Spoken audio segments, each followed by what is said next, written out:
Hola, buenos días. Mi nombre es Verónica Hurtado Salazar, residente de primer año de pediatría de la Universidad del Valle, y el día de hoy hablaremos sobre convulsiones en el paciente de pediátrico, enfocándonos al paciente que nos llega al servicio de urgencias.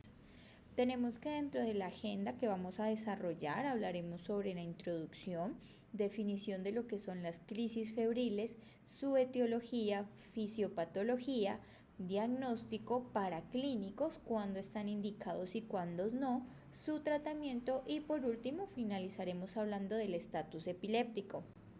Para iniciar, nosotros tenemos que una convulsión febril es esa convulsión que ocurre en un niño entre los 6 meses y los 6 años de edad, la cual es precipitada por una fiebre sin asociarse a infección del sistema nervioso central. Tenemos que es de las formas más comunes de convulsión antes de los 2 años. Es un fenómeno mayoritariamente benigno y hay un bajo riesgo de epilepsia en el futuro. En cuanto a la epidemiología, nosotros tenemos que es de los principales desórdenes neurológicos en pediatría, que también consultan al servicio de urgencias, en donde entre el 48 al 62% de las convulsiones corresponden a crisis febriles. También tenemos una frecuencia estimada entre el 2 y el 5% de los niños en Europa y América del Norte. Encontramos que en Asia esta es mucho mayor, siendo del 8 y el 10%, y tenemos que hasta un tercio de las convulsiones febriles pueden ser recurrentes. Sin embargo, se ha visto que estas están más asociadas a lo que son una edad de presentación más temprana, cuando se presentan con fiebres bajas, cuando tienen antecedentes familiares de una crisis febril en familiar de primer grado y cuando tienen una alteración en el neurodesarrollo. Además, nosotros tenemos que en cuanto al pico de incidencia se encuentra entre los 12 y los 18 meses. Ya en niños más pequeños, menores de 6 meses, es menor de un 6% y ya mayores de 3 años también es un poco menos de un 4%. En cuanto a las diferencias entre niño y niño, ¿sí? En cuanto a la relación entre género masculino y femenino, en realidad no hay mucha diferencia, se considera casi igual, ¿sí? En donde en los niños se presenta 1.6 en relación a 1 en el género femenino. Además, tenemos que se ha encontrado asociado a nivel socioeconómico más bajo. Esto pues relacionado que se ha encontrado pues que en esta población tienen mayor dificultad al acceso a los servicios de salud. Además, dentro de otras características tenemos que se ha visto más frecuente en lo que es el invierno y en horas de la tarde. Dentro de la etiología, como vamos a ver, pues la fiebre asociada a infecciones virales autolimitadas es de las más frecuentes. Bueno, ya en cuanto a la definición, según la Academia Americana de Pediatría, nosotros definimos las crisis febriles como esas convulsiones que ocurren en niños febriles, pues con una temperatura elevada mayor a los 38 grados centígrados en una edad entre los 6 a 60 meses de edad. Nosotros vamos a ver que si realizamos una revisión de la literatura, en algunos aparece hasta los 5 años y en otros hasta los 6 años. Bueno, además de esto, pues otras características que debe tener dentro de esta definición es que hay una ausencia de infección o inflamación del sistema nervioso central, también una ausencia de trastornos metabólicos, ¿sí? O antecedentes de convulsiones afebriles. En cuanto a la clasificación, las crisis febriles las podemos dividir en simples y en complejas. Cuando nosotros nos referimos a una crisis febril simple, estas son las más comunes, ¿sí? Característicamente son generalizadas, con un tiempo de duración menor a 15 minutos y no hay recurrencia en 24 horas. Tenemos que en cuanto a este tiempo de duración, pues también hay variaciones debido a que la mayoría de las crisis febriles simples duran menos de 5 minutos, ¿sí? Y por lo tanto también se ha propuesto un límite de 10 minutos. Entonces vamos a ver que en diferentes literaturas pues vamos a encontrar hasta 5 minutos, en otra 10 minutos y en otras 15 minutos, pero pues tener claro que van a durar menos de este tiempo. Ya en cuanto a las convulsiones febriles complejas, pues por el contrario duran más de 15 minutos, son de características focales y se puede presentar más de un episodio dentro de las 24 horas y además una recuperación incompleta en una hora, ¿sí? Ese posictal es mucho más demorado y no van a tener una recuperación completa. Ya en cuanto a otras definiciones, tenemos lo que es la convulsión febril recurrente, que son convulsiones asociadas con fiebre en más de una ocasión separada. Aquí pues les muestro lo que es una tabla en donde nos habla pues de estas características. Entonces, como les comentaba, ¿sí? Por ejemplo, en Estados Unidos hay criterios que nos hablan en las crisis febriles simples menor a 15 minutos, Reino Unido menor a 10 minutos, ¿sí? Pero pues las otras características ya previamente mencionadas. Otras características a tener en cuenta es que, por ejemplo, en las crisis febriles complejas, ahí pueden preexistir déficits neurológicos, ¿sí? O trastornos en el neurodesarrollo o que ya haya tenido antecedentes de convulsiones afebriles. ¿Listo?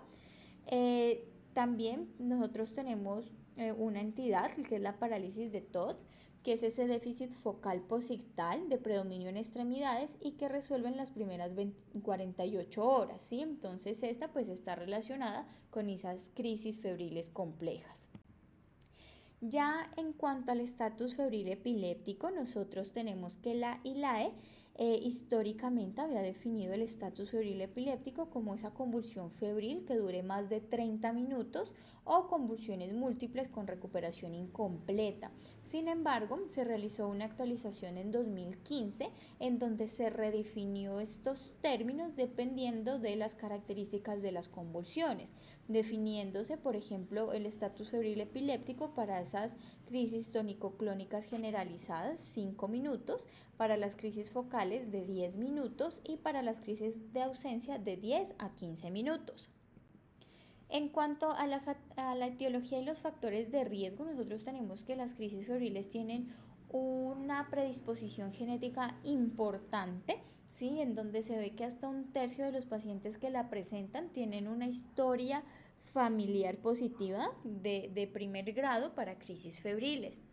En realidad, el modo exacto de herencia no está bien conocido, sin embargo se habla que puede ser autosómico dominante con penetrancia reducida o poligénico o multifactorial. Se han visto diferentes genes involucrados en donde se ha visto una susceptibilidad relacionada a losis genéticos. Dentro de estos, a destacar, por ejemplo, lo que es el brazo largo del cromosoma 8q1321, también del 19p13.3 y del 2q2334. Dentro de otros etiologías y factores de riesgo, pues nosotros tenemos las infecciones, en donde dentro de las infecciones las virales son las que más están asociadas en un 80% de los casos. A destacar, pues dentro de las virales tenemos infecciones por herpes, virus 6-7, también influenza, parainfluenza, adenovirus, virus sincitial respiratorio, enterovirus, dentro de bacterianas por Shigella y también ciertas patologías como otitis media aguda y faringitis. Aquí cabe la pena destacar lo que es la infección por virus de estos, pues lo que es influenza y herpes virus 6. ¿Sí? No es que estos desencadenen como tal la crisis febril, sino porque se asocian a temperaturas más elevadas. Además, tenemos que las infecciones por herpes 6 se ha visto que estas crisis están más relacionadas o más asociadas a ser complejas, con mayores recurrencias y también a estatus febril epiléptico. Tenemos que además dentro de las vacunas también de tener en cuenta, tenemos DPT, ¿sí? Lo que es triple viral y neumococo, ¿sí? También hemófilos, influenza y polio. En cuanto a los perinatales, tenemos los pacientes prematuros debido pues que se asocia a mayor inmadurez del sistema nervioso central. Otros factores que también están asociados a mayor estrés, lo que me modifica ese desarrollo neuronal, ¿sí? Lo que son también la restricción del crecimiento intrauterino y las estancias prolongadas en UCI mayor a 28 días. Se han visto otros factores asociados como es la exposición prenatal a nicotina, también en otros textos se habla que también de alcohol, y también en los recién nacidos la exposición postnatal a los esteroides. Dentro de lo que son la deficiencia de micronutrientes y vitaminas se encuentra lo que es al hierro, lo que es zinc, B12, vitamina B9, selenio, calcio y magnesio. Tener en cuenta, sí, aquí que por ejemplo el déficit de hierro también se ha visto muy asociado a estas crisis febriles debido a que este tiene que ver con el funcionamiento normal de algunos neurotransmisores como monoaminooxidasa. Otros factores tenemos el retraso pues en el neurodesarrollo, también la guardería pues porque se predispone a que tengan más infecciones y se ha visto que también las enfermedades atópicas, sobre todo la rinitis alérgica, se ha visto una fuerte asociación con las crisis febriles. En cuanto a las vacunas, tenemos que sobre todo lo que es la triple viral, está relacionado, ¿sí? Un riesgo asociado a la edad de aplicación.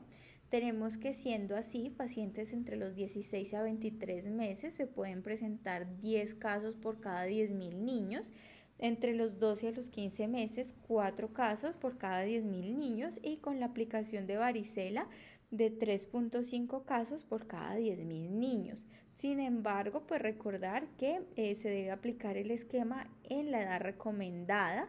Para lo que es influenza y DPTA no hay un aumento significativo del riesgo y pues como esto va a generar cierta preocupación en los padres, pues explicarles que la vacunación no supone un riesgo adicional pues ni de daño neurológico ni de epilepsia. En cuanto a la fisiopatología, pues para iniciar tenemos lo que es el desarrollo de la fiebre, en donde pues va a haber un estímulo productor, ya sea pues por microorganismos, por endotoxinas o reacciones antígeno-anticuerpo, que me va a llevar a una activación del sistema nervioso central.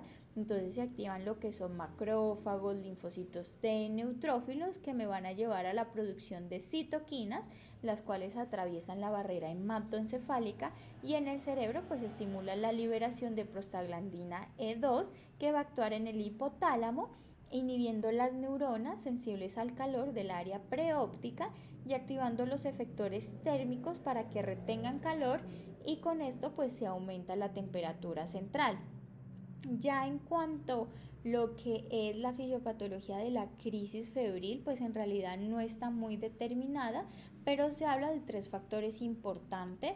Una, pues la predisposición genética. 2, pues la fiebre, pues como un factor ahí asociado.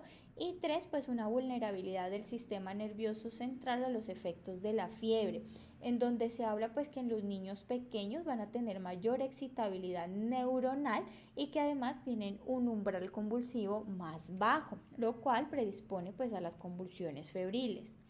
Además, tenemos que ya sea el aumento rápido o disminución de la temperatura corporal, como sea, pues me va a generar modificación de procesos fisiológicos en el cerebro, tales como alteración de canales iónicos, de potenciales de acción y de la transmisión sináptica, que me pueden llevar a lo que son las crisis febriles.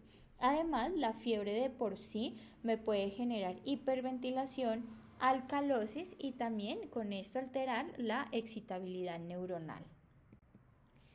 En cuanto a lo que hablábamos de las citoquinas, pues tener en cuenta lo que es la interleuquina 1 beta, la interleuquina 6 y el factor de necrosis tumoral alfa, en donde estas citoquinas van a estimular los receptores NMDA y AMPA, que son receptores de glutamato, que es un neurotransmisión excitatorio, y esto pues favorece a que se generen las convulsiones. Tenemos que, por ejemplo, en los pacientes que sufren de estatus epiléptico se ha visto una expresión cerebral de citoquinas, pues también proinflamatorias, ¿sí? Mayor expresión de las mismas. Y lo que hablábamos, pues de una predisposición genética, la temperatura corporal, cómo está esta maduración cerebral y pues agentes infecciosos que me generan pues también este aumento de la temperatura. Ya en cuanto al diagnóstico, nosotros qué debemos hacer. Entonces, primero hacer una adecuada historia clínica, como todo en medicina, todo parte de aquí. Además, realizar un examen físico completo y vamos a hablar cuándo y cuáles laboratorios solicitar. En cuanto a la historia clínica completa, primero decir, bueno, ¿fue una crisis o no fue una crisis? ¿Sí? Si fue así, cómo estaba el paciente antes de la misma, durante y después del cuadro, si hay fiebre asociada o no, si hay una patología neurológica de base, si fueron unas crisis, cómo fueron sus características, ¿sí? Si fue generalizada, si fue focal, cuánto duraron, ¿sí? Es el tiempo de recuperación, cuánto fue aproximadamente, si ya ha tenido episodios previos, si hay antecedentes personales, por ejemplo, que nos indiquen un retraso en el neurodesarrollo o familiares de crisis febriles. Además, súper importante siempre indagar sobre el estado de vacunación, debido a que esto también nos ayudará a determinar conductas y para diagnósticos diferenciales, entre estos, pues neuroinfección. En cuanto al examen físico, pues importante, siempre signos vitales, ver cómo está ese nivel de conciencia. Nosotros tenemos que también como característica en los pacientes que presentan las convulsiones febriles, esta somnolencia posictal suele resolverse en un plazo de 5 a 10 minutos, ¿sí? A diferencia de, por ejemplo, un paciente con neuroinfección que él va a permanecer con alteración del estado de conciencia. Tenemos que tener en cuenta que en la población pediátrica no solo hablamos de alteración del estado de conciencia cuando están somnolientos, sino pacientes muy irritables también nos puede prender alarmas. Que nosotros, por ejemplo, encontremos al examen físico presencia, ¿sí? O ausencia de meningismo, cómo están esas fontanelas, si están tensas, abultadas, o si hay diferencias focales en el tono muscular, la fuerza, los movimientos espontáneos, que pues esto nos indicaría a otros diagnósticos diferenciales. Entonces, dentro de los diagnósticos diferenciales que nosotros debemos de tener en cuenta, se encuentran eventos o movimientos no epilépticos, ¿sí? Dentro de estos pues se encuentran los escalofríos temblorosos. Sin embargo, pues estos son movimientos involuntarios, finos, rítmicos, que pues no va a estar asociado a pérdida de conciencia y pues que rara vez van a afectar los músculos faciales o respiratorios. Otras causas de diagnósticos diferenciales, pues siempre descartar que estas convulsiones no sean provocadas por infecciones en el sistema nervioso central o ya causas más raras de epilepsias genéticas. En cuanto a la neuroinfección, pues lo principal, meningitis o encefalitis es la principal preocupación. Nosotros tenemos que hasta un 40% de infecciones en el sistema nervioso central se presentan con crisis epiléptica motora. Sin embargo, estos pacientes habitualmente tienen otros síntomas y hallazgos, como por ejemplo alteración del estado de conciencia, erupción petequial, ¿sí? Que pues me sugieren el diagnóstico correcto. Es importante pues siempre ver el estado de vacunación debido a esos pacientes que no tienen una adecuada vacunación, sobre todo a neumococo, hemófilos, influenza, pues tienen más riesgo de presentar meningitis. Sin embargo, tener en cuenta que menos del 1% de crisis febriles son por neuroinfección. Aquí tenemos signos meningios principales. Sin embargo, recordar que estos ya se presentan en pacientes más grandecitos o pueden ser signos tardíos y que, por ejemplo, en lactantes o en niños más pequeños es difícil de encontrar. Sin embargo, pues para tener en cuenta la rigidez nucal, el signo de Kernin y pues el signo de Brudzinski. En cuanto a formas raras, pues que son de epilepsias genéticas, tenemos el síndrome de Dravet o epilepsia mioclónica grave de la infancia. Se caracteriza por que se presentan lactantes con crisis febriles prolongadas o inclusive afebriles durante el primer año. Además tienen alteraciones en el neurodesarrollo, son de difícil manejo y se asocian pues a mutaciones en el gen SCN1A que son que pues codifica para canales de sodio dependientes de voltaje. También tenemos lo que es la epilepsia generalizada con crisis febriles plus, en donde son crisis febriles que se presentan en la primera infancia pero se extienden más allá de los 6 años, ¿sí? O que también podemos encontrar convulsiones tónico-clónicas afebriles. También está relacionado con mutación en genes como el SCN1B, SCN1A y el 2A, ¿sí? Generalmente remiten en la adolescencia. Y tenemos FIRES, que esta se presenta más que todo en la edad escolar, con una infección febril previa, ¿sí? Entre 2 semanas a 24 horas antes, en donde puede iniciar con crisis febriles, incluso hasta irse a un espectro de estatus refractario, en donde en realidad tiene un pronóstico reservado y una alta mortalidad. Para tener en cuenta otros diagnósticos diferenciales, aquí también les traigo una tablita que se encuentran en las guías del Hospital Universitario del Valle, en donde también es importante tener en cuenta lo que son los síncopes, trastornos psiquiátricos, ¿sí? Condiciones asociadas al sueño, como trastornos del movimiento rítmicos asociados al sueño, parasomnias, catalepsia, entre otros. Trastornos paroxísticos del movimiento como tics, estereotipias, ataxias episódicas, también asociados a migraña o mioclonías benignas del infante, entre otros. ¿Qué banderas rojas nos pueden ayudar a nosotros a pensar que requerimos más estudios y que debemos de pensar en otros diagnósticos? Una, pues las crisis febriles complejas.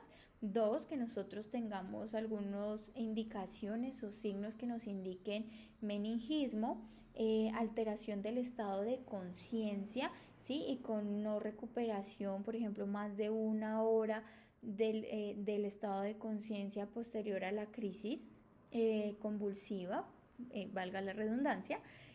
También, por ejemplo, que se presentan rash, ¿sí? o erupciones que no palidecen. Tenemos también, por ejemplo, las fontanelas abombadas o que tengamos una taquicardia persistente después de regular la temperatura o, por ejemplo, ya síndromes de dificultad respiratoria. En cuanto a los paraclínicos, nosotros tenemos, el hemograma y la química sanguínea en realidad no están recomendados de rutina, se debe individualizar al paciente según el cuadro clínico y también pues en búsqueda del foco infeccioso. En cuanto a las crisis simples, pues la toma de ya sea de cuadro hemático, electrolitos, glucosa, función renal tienen muy bajo rendimiento. Se dice pues que aparte para buscar el foco infeccioso pueden estar indicados en esos pacientes que tengan múltiples vómitos, diarrea, que estén deshidratados, ¿sí? En el caso pues de las complejas, tener en cuenta lo que son los electrolitos, sobre todo el sodio, debido a que la hiponatremia es común y se ha asociado con el riesgo de presentar convulsiones recurrentes. Y también pues con esto nos indica evitar hidratación con líquidos endovenosos hipotónicos. Ya en cuanto a la punción lumbar, nosotros tenemos ciertas indicaciones, aquí tomados pues también de la Academia Americana de Pediatría, en donde nos dice que se tiene que realizar cuando pues hayan signos o síntomas que nos sugieran una infección del sistema nervioso central, ¿sí? Otra en esos bebés entre los 6 y los 12 meses en donde tengan un estado de vacunación deficiente o indeterminado, pues para lo que es hemófilus influenza y neumococo. En esos pacientes que están tomando antibióticos debido a que se asocian pues a enmascarar las manifestaciones, por ejemplo, de una meningitis, y en los menores de 12 meses con una convulsión febril compleja. En nuestro hospital tenemos otras indicaciones, entonces por ejemplo en todos los pacientes inmunocomprometidos, recordando que la desnutrición también se encuentra dentro de este grupo. En todos los pacientes menores de 18 meses, sin embargo el nivel de evidencia entonces debe de individualizar cada caso. En una fiebre sin otro foco identificado en donde sea necesario descartar foco pues del sistema nervioso central, donde encontramos un examen físico anormal, uso de antibiótico en las últimas 3 semanas, toda crisis mayor a 5 minutos, debido pues que en el hospital se toma compleja mayor a 5 minutos, y pues limitaciones para observar y seguir al paciente, sin embargo nivel de evidencia y pues que obviamente esto también se debe de individualizar. En cuanto al electroencefalograma, tenemos que el valor predictivo la verdad es controvertido y no está indicado para niños con crisis febril simple, debido a que puede ser un factor de confusión más que una ayuda diagnóstica. ¿Cuándo está indicado? Está indicado cuando son convulsiones febriles recurrentes que están asociadas a un retraso en el neurodesarrollo o déficit neurológico, o también cuando estemos frente a convulsiones febriles prolongadas o complejas, ¿listo? Y también que tiene una recurrencia no asociada a fiebre. En cuanto a las neuroimagen, pues no está indicada de rutina la crisis febril simple.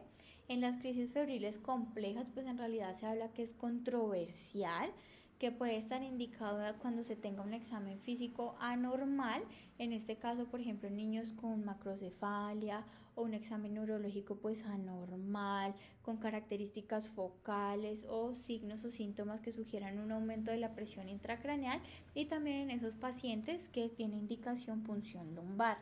Tenemos que la resonancia magnética también se puede realizar ambulatoriamente.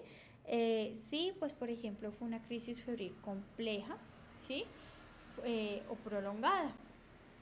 En el Hospital Universitario del Valle las indicaciones es pues cuando son complejas y cuando el paciente requiera punción lumbar. La idea de la resonancia magnética, sin embargo, en situaciones pues emergentes puede ser considerada lo que es la tomografía cerebral simple con contraste. Ya en cuanto al tratamiento, pues nosotros tenemos en cuanto al manejo inicial, no olvidarnos pues del triángulo de valoración pediátrica, ¿sí? Cómo está la apariencia del paciente, cómo está su circulación, cómo está su respiración, siempre pues monitorizado, oxígeno pues si lo requiere, ¿sí? El manejo de la fiebre, súper importante. Sin embargo, pues si la convulsión está finalizada, pues nada, está basado este enfoque en la estabilidad del paciente. Por el contrario, si ya lleva más de 5 minutos o un paciente llega en crisis, pues el manejo de primera línea son las benzodiazepinas y pues siempre la búsqueda del foco infeccioso. Entonces aquí nosotros encontramos lo que es el paracetamol y el ibuprofeno, que en realidad no se ha visto pues diferencias significativas de uno superior frente a otro. Se habla pues que de todas maneras estos no van a reducir el riesgo de crisis febriles recurrentes, ¿sí? Y dentro de las benzodiazepinas, pues nosotros tenemos lo que es diazepam, lorazepam, midazolam. Diazepam, pues dosis de 0.25 a 0.5 miligramos por kilo, lorazepam 0.1 miligramos por kilo y midazolam 0.15 a 0.2 miligramos por kilo, ¿sí? No olvidar pues que en la fase aguda también importante lo que es la hidratación de estos pacientes. Las benzodiazepinas, pues el mecanismo de acción es que estos potencian la inhibición sináptica mediadas por GABA, ¿sí? Aumentando la frecuencia de apertura de los canales de cloro. En cuanto a la absorción, pues cuando es oral, las concentraciones plasmáticas máximas se pueden encontrar en 1 a 4 horas, y cuando ya es por vía parenteral, pues los efectos centrales son más rápidos, sin embargo, a medida que se distribuye por los tejidos, pues va disminuyendo su efecto. En cuanto a su distribución, pues habla de una unión a proteínas en el caso del diazepam del 99% y del clonazepam del 85%. Recordar pues que son metabolizadas en el hígado y excretadas en el riñón. Aquí pues para mostrarles lo que es la vida media, lo cual también nos puede ayudar a tomar conductas, ¿sí? Entonces, por ejemplo, el diazepam tiene una vida media muy prolongada de 43 más o menos 13 horas. El lorazepam de 14 horas aproximadamente, y el midazolam es el que tiene una vida media más corta, ¿sí? De 1.9 horas, ¿sí? Recordar pues dentro de las reacciones adversas lo que es la depresión cardiovascular y respiratoria, sobre todo pues cuando se asocian a otros depresores del sistema nervioso central. En cuanto al tratamiento a largo plazo para las crisis febriles que nos hablan, pues nosotros aquí tenemos esta revisión sistemática publicada por Cochrane en 2017, en donde pues se buscaba ver qué tan eficientes, ¿sí?, eran los fármacos antiepilépticos para disminuir pues la recurrencia de las crisis febriles. En donde pues, ¿qué se vio? Pues que sí, que por ejemplo lo que es diazepam, lo que es fenobarbital, clobazam, sí pueden disminuir el riesgo de crisis recurrentes. Sin embargo, se presentaron muchos eventos adversos en un 30-36% de los pacientes. Por lo tanto, pues en realidad se prefiere no usar manejo profiláctico. ¿En qué pacientes está indicado el tratamiento a largo plazo? Pues por ejemplo, niños con convulsiones febriles complejas o con estado febril epiléptico que tengan múltiples factores de riesgo para tener epilepsia. Entre los medicamentos pues más indicados está el ácido valproico, dosis de 10 a 15 miligramos por kilo día, y el fenobarbital, sobre todo pues para lo que son los lactantes, de 5 a 8 miligramos kilo día, y ya en niños de 3 a 5 miligramos kilo día repartidos en 1 a 2 dosis. Sin embargo, pues esto todavía es muy discutido y sigue siendo más una cuestión de juicio clínico. En cuanto a la recurrencia de las crisis febriles, pues se hablan de unas tasas de entre el 30 y el 40%. En cuanto a las crisis febriles simples o complejas, pues en realidad no modifican el riesgo de recurrencia. Sin embargo, en cuanto al estatus febril, sí se habla pues que si ha tenido un estatus febril, si hay un riesgo aumentado de presentar otros estatus febriles. Dentro de los factores de riesgo que encontramos nosotros para la recurrencia, tenemos que se tenga el antecedente familiar de las crisis febriles, ¿sí? En primer grado, que se presente a una edad temprana, menores de 18 meses, que se presenten con temperaturas no tan elevadas, ¿sí? Que por ejemplo también desde el inicio de la fiebre se presente rápidamente la convulsión. Entonces, según eso, pues según estos factores de riesgo, pues va a aumentar el riesgo de recurrencia. Entonces, por ejemplo, un factor de riesgo de un 24%, dos factores de riesgo 32%, tres factores de riesgo 63% y cuatro factores de riesgo 75%. En cuanto al pronóstico, pues y sobre todo el riesgo de epilepsia, se habla que para las crisis febriles un riesgo del 1 al 2%, sin embargo, pues esto es muy poco superior a la población en general. Por el contrario, en los niños con crisis febriles complejas, sobre todo asociados a alteración en neurodesarrollo y antecedentes familiares de epilepsia, se acerca un 5 al 10%. En cuanto al riesgo de estatus febril epiléptico, pues sí hay mayor riesgo en los que han presentado previamente un estatus febril epiléptico y también, por ejemplo, entre menor edad, menores de 18 meses. En cuanto al riesgo de discapacidad cognitiva, no es mayor que en la población general. Es bien importante pues hacerle un adecuado abordaje también a la familia, ¿sí? Tener una adecuada comunicación con ellos, ¿sí? Y explicarles pues que una crisis febril no es lo mismo que una epilepsia. Por ejemplo, cuando están asociadas a inmunizaciones, decirle pues que debe continuar con las mismas. Además, darle pues indicaciones o signos o síntomas de alarma y también recomendaciones de cómo actuar cuando el paciente presenta una convulsión, como lo que es no poner nada en su boca ni intentar abrírsela, proteger la cabeza, colocar al paciente de costado, ¿sí? Este pues es el algoritmo del hospital en donde pues se ve que en las crisis febriles simples, como ya les he dicho acá se clasifica menores de 5 minutos, generalizadas, un solo episodio en 24 horas, examen neurológico normal y neurodesarrollo normal. Indicaciones pues observar por 24 horas, si llega en crisis pues el tratamiento abortivo, tratar de yugular esa crisis y educación a los padres. En el caso que sean complejas, que tengamos un examen neurológico alterado, un neurodesarrollo anormal, que se presente más de 5 minutos focales o que haya recurrencia en menos de 24 horas. Acá pues está indicado lo que es la resonancia a todos. Si hay una condición emergente, pues la tomografía, electroencefalograma a todos, sin embargo, pues se puede tomar ambulatoriamente. El manejo, pues el abortivo, y pues ya sabemos todo el manejo inicial, los antiparéticos, medidas de confort, estabilización del paciente, y a largo plazo pues ya depende de la historia clínica, ¿sí? Del neurodesarrollo o si tiene neuroimagen anormal o crisis focales, pues considerar el manejo con antiepilépticos. Si se llega a empezar pues anticonvulsiva a largo plazo, empezar con la menor dosis. Y aquí pues ya las consideraciones para punción lumbar que ya habíamos hablado previamente. Ahora para continuar hablaremos de lo que es el estatus convulsivo. Dentro de este pues entra el estatus febril epiléptico, sin embargo pues hablaremos en general del estatus convulsivo, no solo asociado a fiebre. Tenemos que la ILAE para 1981 definía el estatus convulsivo como esa convulsión prolongada por 30 minutos o esas convulsiones recurrentes en donde no existe recuperación de la conciencia entre ellas y pues que duran más de 30 minutos.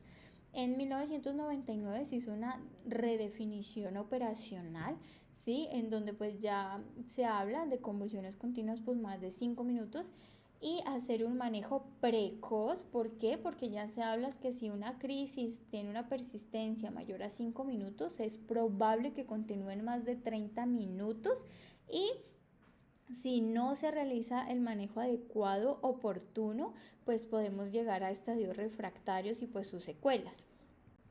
En cuanto a la epidemiología, nosotros tenemos que es una de las emergencias neurológicas más comunes, tiene una mortalidad en niños menor al 5% y una incidencia de 14.3 por cada 100.000 niños. En los niños menores de 1 año se habla que es mucho mayor, de 51 por cada 100.000 niños. En cuanto a los factores desencadenantes, pues principal tenemos las infecciones sistémicas en un 50%, también los trastornos metabólicos como lo que es la anoxia, la hipoglucemia, la hipocalcemia, traumatismos cranoencefálicos, la lesión crónica cerebral en un 22%, en pacientes que ya tenían el diagnóstico pues de epilepsia, la no adherencia al tratamiento en un 15% y pues aunque en menor porcentaje también tener en cuenta las encefalopatías progresivas, sobre todo esos errores innatos del metabolismo. En cuanto a los cambios fisiopatológicos que se pueden presentar, nosotros tenemos una primera fase que es la menor a 30 minutos, basándonos pues en esas crisis epilépticas motoras en donde me generan una actividad simpática con aumento de la tensión arterial, de la frecuencia cardíaca, del volumen cardíaco, del flujo sanguíneo cerebral, la glicemia y el cortisol, que tienen como objetivo mantener esa oxigenación y el metabolismo pues del cerebro. ¿Qué pasa? Pues que cuando esto se va perpetuando y ya vamos más de 30 minutos, ya entramos en un proceso pues de descompensación en donde hay un fallo en esta homeostasis y por la contracción muscular pues va a haber un aumento del lactato sanguíneo que me genera pues acidosis, disminución de la tensión arterial, del flujo cerebral y la glucosa cerebral, que pues ya me puede llevar a arritmias cardíacas, isquemia miocárdica, hipertensión, rhabdomiólisis, incluso pues necrosis tubular aguda y trastornos electrolíticos. En cuanto a la clasificación de lo que es el estatus convulsivo, nosotros lo consideramos como precoz en los primeros 5 minutos, establecido 30 minutos, refractario entre 60 a 120 minutos y ya súper refractario mayor a 24 horas. Dentro de estos cuadros súper refractarios, tener en cuenta, por ejemplo, esas causas autoinmunes. Dentro de estos está FAERS, que es esa encefalopatía epiléptica, grupo que compromete el grupo etario de los 2 a los 17 años, previamente sano, ¿sí? Hay un agente infeccioso no identificado, en donde hay un episodio febril seguido pues por un estatus súper refractario y se caracteriza pues por crisis focales complejas con generalización secundaria y como ya habíamos hablado, tiene un mal pronóstico. En cuanto a NORS, este ya se presenta en los adultos, no está asociado a episodios febriles, pero sí hay factores inmunológicos y se caracterizan por una actividad epiléptica multifocal. Otras etiologías tenemos la encefalitis por anticuerpos antirreceptores N-metil D aspartato, en donde se caracteriza por cambios de la conducta, convulsiones y trastornos del sueño. Ya en cuanto al tratamiento, pues nos vamos a basar en el algoritmo de la Sociedad Americana de Epilepsia, ¿sí? En donde nos habla cómo vamos a proceder y lo iremos desglosando. Entonces tenemos inicialmente esa fase de estabilización, que son los primeros 5 minutos, en donde pues el ABCD, ¿sí? Lo principal es esa vía aérea, el adecuado posicionamiento, que esté permeable, cómo la vamos a mantener, ¿sí? Si necesito oxígeno suplementario, si hay secreciones, puede realizar succión, monitorizar al paciente, cómo está su temperatura, oximetría, tensión arterial, glucometría y si es del caso, dependiendo del paciente, pues preparar el equipo para secuencia de intubación rápida y pues preparar los 2 accesos venosos, tanto para la toma de laboratorios como para la administración de medicamentos. Aquí también pues para aprovechar a hacer una historia clínica breve, ¿sí? En donde pues a indagar sobre historia de convulsión, cómo, a qué horas, las características de las convulsiones, cuánto ha tenido, cuánto durado, si ha utilizado medicamentos, ¿sí? Y pues si ya ha tenido el antecedente de convulsiones. Durante los 5 a 20 minutos, pues ya viene la fase de terapia inicial. Entonces, aquí viene pues la administración rápida de medicamentos, recordando pues que las benzodiazepinas son consideradas pues como el primer medicamento en el tratamiento del estado epiléptico. Aquí pues ya el equipo médico debe prever la necesidad de medicamentos adicionales, toca estar preparado y considerar dosis adicional a los 5 minutos de la primera dosis pues de estos medicamentos. En cuanto a los mismos, pues ya los habíamos mencionado, pero pues también los volvemos a repetir. Tenemos lorazepam, sin embargo en Colombia no está muy disponible pues la presentación intravenosa, si hay vía oral, dosis de 0.1 miligramo por kilo. En cuanto al midazolam, sí tenemos varias presentaciones, intravenoso, nasal, intramuscular, dosis por ejemplo en pacientes mayores de 40 kilogramos hasta 10 miligramos, pacientes de 10 a 40 kilogramos hasta 5 miligramos y menores de 10 kilogramos, pues sí una dosis de 0,15 a 0,2 miligramos por kilo. El diazepam puede ser intravenoso rectal en mayores de 10 kilogramos hasta 10 miligramos y en menores de 40 kilogramos, dosis de 0,15 a 0,3 miligramos por kilo. Ya en cuanto a la terapia secundaria, que son los 20 a 40 minutos, pues en realidad no hay evidencia sobre la preferencia. Sin embargo, pues dentro de los medicamentos más indicados está la fenitoína, el ácido valproico y el levetiracetam. Dosis de 20 miligramos, 40 miligramos y 60 miligramos respectivamente, con dosis máxima de 1500 miligramos, 3000 miligramos y 4500 miligramos. Se habla que de si no hay disponibilidad de estos tres medicamentos, pues como otra opción está el fenobarbital, la dosis de 15 miligramos por kilo. Sin embargo, pues este es idealmente para pacientes lactantes, ¿no? Y sobre todo menores de 6 meses. Ya, por ejemplo, cuando persiste, ¿sí? Estas convulsiones, que es raro, ¿sí? Lo más común es pues que cedan en las fases iniciales, pero pues si continúan, por ejemplo, ya 40 a 60 minutos, tenemos que tampoco existe evidencia sobre la mejor medicación y tenemos diferentes opciones terapéuticas. Unas son los anestésicos, aquí también tener en cuenta lo que es la ketamina, ¿sí? También tenemos otra opción que es continuar con medicamentos de primera línea de la segunda fase o continuar pues con antiepilépticos en infusión. Tenemos que se habla que 2/3 de los pacientes logran control con tiopental, pentobarbital, midazolam y propofol. Sin embargo, el propofol en la edad pediátrica no está muy recomendado debido a que se asocia al síndrome de infusión de propofol, donde puede relacionarse con acidosis metabólica, aumento de creatininquinasa, rhabdomiólisis, bradiarritmia y falla miocárdica progresiva. Ya pues cuando hablamos del estado epiléptico refractario, ¿sí? Entonces, que es mayor a 24 horas, entonces ya hablamos pues el manejo pues con anestésicos, que ya debe ser pues por ejemplo mayores de 24 horas y se debe bajar progresivamente cada 24 a 48 horas, ¿sí? Cuando esta pues se prolonga se debe llevar una dosis plena hasta los 5 días y lo ideal es pues realizar un monitoreo con electroencefalograma continuo. Ya en el superrefractario pues no tiene mucha evidencia, pero pues se ha mostrado pues que sí tienen utilidad. Entonces tenemos lo que es la hipotermia, la piridoxina, sobre todo en esos pacientes lactantes que se cree que las convulsiones se deben pues a la carencia del mismo. Inmunoterapia, o cuando se cree que es secundaria a causas autoinmunes, se encuentra la metilprednisolona, la inmunoglobulina e incluso plasmaféresis. Ya para terminar, tenemos que el pronóstico del estatus convulsivos va a depender de la causa subyacente y también pues de la duración de este estatus epiléptico. Entonces estatus convulsivo, perdón, entonces que puede estar relacionado pues entre más tiempo, por ejemplo, más relacionado a alteraciones en la memoria, al estado de ánimo, psicosis posictal. También depende si es agudo o crónico. Se habla pues que en los agudos hay mayor mortalidad de hasta un 25%, sobre todo relacionado con encefalitis, y crónico pues se habla que tienen pues un mejor pronóstico en cuanto a mortalidad. Sin embargo, pues en cuanto a morbilidad no es muy bueno. Bueno, muchas gracias.